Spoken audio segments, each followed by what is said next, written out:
Tuesday night football at the New Bucks Head, and back-to-back victories for Telford. They've beaten Gloucester City 4-3 this evening, and I have manager Gavin Cowan with me.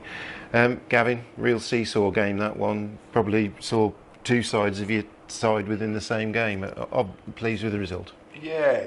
Obviously, the first half an hour, 35 minutes was difficult to deal with because 12 unforced errors in the first half. It wasn't the greatest of starts, obviously. It wasn't for the want of trying. The lads working very hard, but not so much smart. So we addressed that at half time. We had to tweak it tactically slightly because Gloucester really complimented us by coming and sitting very deep and knowing that we're a good football side, which is what Mike Cook's confirmed with me after the game. So it's a compliment in a sense, but you find yourself 2-0 down at home.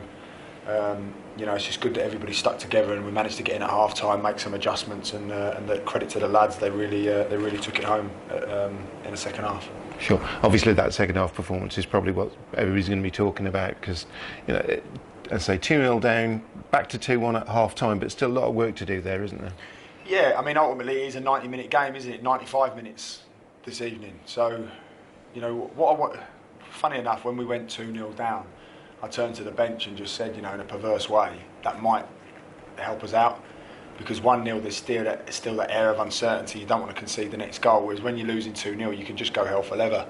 And that's what we seem to do. But we changed it slightly tactically, which worked well for us. We needed to get higher up the pitch, so we managed to create an overload. And then, and credit to the lads. It's all credit to the lads because they just trusted it, and they were patient and showed real maturity just to keep playing the patterns, sticking to the numbers out of possession. Really defensively solid after the 2 goals, really. But yeah, it's a 95-minute game. At half time, I just said to the lads, look, if the team are going to come here and really earn 3 points, then credit to them. But let's not give it to them. And that's what we were doing first half, But I've got to say, the lads, their endeavour and their work rate was there. It was just, just tidying up our play a little bit, and credit to them, they adjusted. Sure.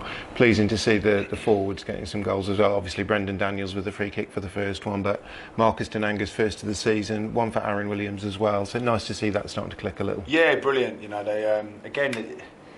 I always say, the forward players get that luxury because as a defender, you're always on a knife edge. But as a forward, why not have courage and freedom to express yourself? And I'm big on that. We have to earn the right, like other teams. But yeah, have courage and freedom. Let's get crosses in. Let's get shots. And we get an awful lot of crosses in and an awful lot of shots, and we're just starting to get our rewards a little bit now. So they can take a lot of belief from that. It was a shame. The penalty decision at the end was obviously very poor, and it's good to discuss that with the referee after the game. Just now in the dining room, and poor decision. Should never be a penalty. Feel for Joffrey because he comes on. He wants to be that trusted one to see the game through, and they never really looked like scoring second half. It was complete dominance, but just be nice to take that from the start of the game, and we don't have to have a mountain to climb all the time.